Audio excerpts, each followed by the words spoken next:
আমরা জানি যে আজকে এসএসসি পরীক্ষার রেজাল্ট বের হয়েছে।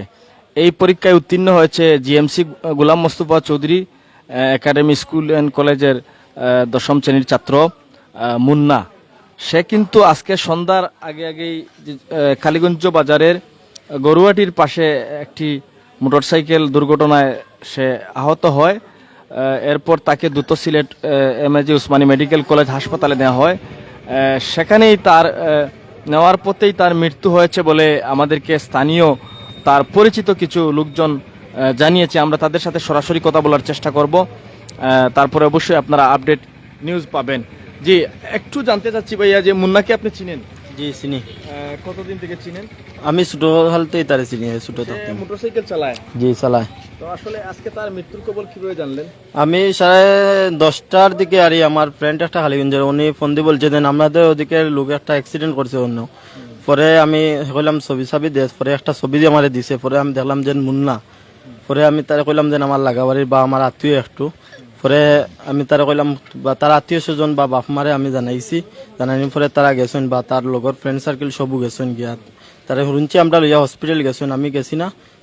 আর পরবর্তীতে এখন আমরা হুনিয়ার আরে হে মারা গেছে হসপিটালে যাইবার আগে। তার বাড়িটা কোন জায়গায় পড়ছে? বাড়িটা গুটারগাম পড়ছে। জি। আচ্ছা আচ্ছা। তো আমরা একটু আরো জানার চেষ্টা করব আজহার চৌধুরী ছাত্রলীগ নেতা। আজহার একটু তো আমরা আপনার সামনে আসার আমরা চেষ্টা করছি। আসলে মুন্নাকে সে কোনো মানে ছাত্র রাজনীতির সাথে সম্পৃক্ত আছে কিনা বা তাকে আপনি চিনেন কিনা, যদি এই বিষয়ে কিছু বলতেন। মুন্না সে আমাদের পাশের এলাকারই, আমাদের পার্শ্ববর্তী ওয়ার্ডের।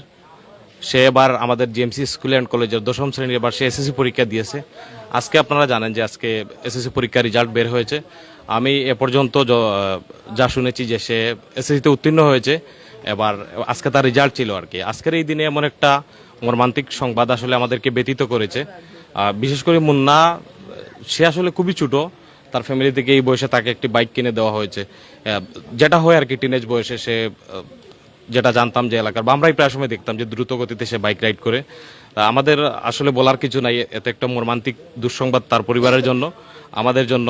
আর ছাত্র রাজনীতি যেটা আপনি বলছেন, সে তো এখনো ছোট রয়েছে। আর বিশেষ করে তার যারা সহপাঠী আছে বা তারা একসাথে এমনিতেই দেখতাম চলাফেরা করে তারা, বা এলাকার ছোট ভাই হিসেবে কোনো রাজনীতির সাথে তার সম্পৃক্ততা আছে সেটা কখনো দেখি নাই আর কি। আচ্ছা, আপনি কি বলবেন যে আমরা তো সমাজে এরকম দুর্ঘটনা যেটা হয়ে গেছে সেটা তো পাওয়া যাবে না, কিন্তু ভবিষ্যতে এ ধরনের স্টুডেন্টদেরকে বাইক চালানোর ব্যাপারে আসলে আপনার একজন ছাত্রনেতা হিসেবে আপনার পরামর্শটা কি বা কি মেসেজ দিবেন অন্যান্য যারা রয়েছে আর কি তাদের? আসলে আমরা দেখি কি যে যারা আসলে টিনেজ বয়সে রয়েছে, ধরেন নবম দশম শ্রেণী বা যারা ইন্টার প্রথম ফার্স্ট ইয়ার বা সেকেন্ড ইয়ার এরকম স্টুডেন্ট যারা আছে, তারা প্রায় সময় আসলে তাদের পরিবারের উপর একটা মানসিক নির্যাতন চালায় বা প্রায় সময় দেখা যায় ঘরের মধ্যে ভাঙচুর করে যে তাদেরকে বাইক কিনে দেওয়ার জন্য। এই ব্যাপারে আসলে পরিবারের যারা অভিভাবক আছেন তাদের আসলে সতর্ক হওয়া উচিত। বিশেষ করে যারা ছোট রয়েছে, আমরাও আসলে বাইক রাইড করি, আমাদেরও একটা বয়স ছিল, আমরাও তখন খুব দ্রুত গতিতে বাইক রাইড করতাম। কিন্তু যখন থেকে আমরা বুঝতে পারি আসলে যে বাইক রাইড এটা জীবনের একটা মারাত্মক ঝুঁকি, তখন থেকে আমরা নিরাপদে ড্রাইভ করার চেষ্টা করি। তা যেহেতু এই সময়টা আমরাও ফেস করে এসেছি, এজন্য আমরা সকল অভিভাবকদেরকে এটাই বলবো যে আবেগের বশতে বা সন্তানের যে একটা চাহিদা আছে বা সন্তানের যে হয়তো কি বলবো এটাকে আর কি, সন্তান আসলে অনেক ধরনের নির্যাতন চালায় পরিবারের মা বাবার উপর, ভাই বোনের উপর, যে বাইক কিনে দেওয়ার জন্য। আমার মনে হয় যে ছেলের একটা বয়স হলে বা তার যে বুঝার একটা ক্ষমতা হলে তাদেরকে বাইক কিনে দেওয়া উচিত, বা না কিনে দেওয়াটাই আর কি ভালো। যে দুর্ঘটনা হয়েছে সে নিজে নিজে করছে না কিভাবে হয়েছে সেই বিষয়ে কিছু জানতে পারছেন কিনা? আসলে দুর্ঘটনার খবর আমরা শুনেছি, আমরা তো আর নিচ্ছুকে দেখি নাই। যতটুকু শুনেছি যে সে একটা টমটম গাড়ির সাথে প্রথমে ধাক্কা খেয়েছে, পরবর্তীতে নাকি সে মানে নিয়ন্ত্রণ হারিয়ে একটা বড় একটা গাছের সঙ্গে ধাক্কা খেয়ে আর কি এই দুর্ঘটনার শিকার হয়।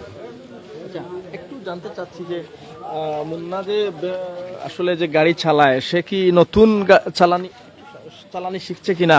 তুমিও তো দেখি চালাও গাড়ি, এই বিষয়ে কিছু বলবে কিনা যে তুমি কিভাবে দেখো সে গাড়ি চালায় বা তার গাড়ি চালানোর বয়স কতদিন, এই বিষয়ে যদি কিছু বলতে। মুন্না অনুমানিক 5-6 মাসের উপরে হয়েছে আমার দেখা মতো গাড়ি চালায়, বাট তার গাড়িটা খুব রাফ চালায়, ওরকম গাড়ি চালায়। তারে আমিও নিজেও 1-2বার বলছি দেন তুই এরকম রাফ চালাইস না। বা আমার দোকানের সামনে হে আর একদিন ওলা অ্যাক্সিডেন্ট করছে, ছোটো একটা অ্যাক্সিডেন্ট, পরে আমি তারে ধরিয়ে নিয়ে ফার্মেসিত নিয়ে দিছি। বা তারে আমি এদিনও কইছি দেন তুই এরকম গাড়ি চালাইস না, তোর জীবনে পরবর্তীতে আরো বড় দুর্ঘটনা হইতে পারে।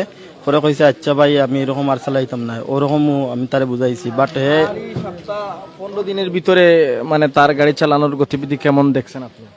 সব সময় আগের মতনই রাপ চালাইছে, বাট আইজও আমি সন্ধ্যার সময় আমার তার সাথে দেখা হয়েছে, হে খুব রাপ চালাইয়াও গেছে, কালীগঞ্জ বাজার মুখায় গেছে আর আমি বাজারে পাইছি তারে।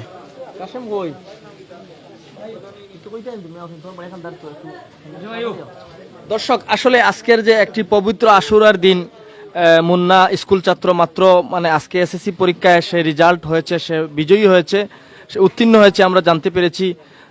তার এই মর্মান্তিক মৃত্যুতে আমরা দুঃখ প্রকাশ করছি এবং তার সুখ সন্তত পরিবারের প্রতি আমরা গভীর সমবেদনা জানাচ্ছি এবং তার অনেক সহপাঠী এবং তার পরিবার আমরা ইতিমধ্যে জানতে পারছি সে পরিবারের সবচেয়ে বড় সন্তান, কেউ বলছে পরিবারের একমাত্র সন্তান। আমরা এটা সুনির্দিষ্ট করে বলতে পারছি না, আমরা কিছুক্ষণ পরে আবার আপডেট দেওয়ার চেষ্টা করব।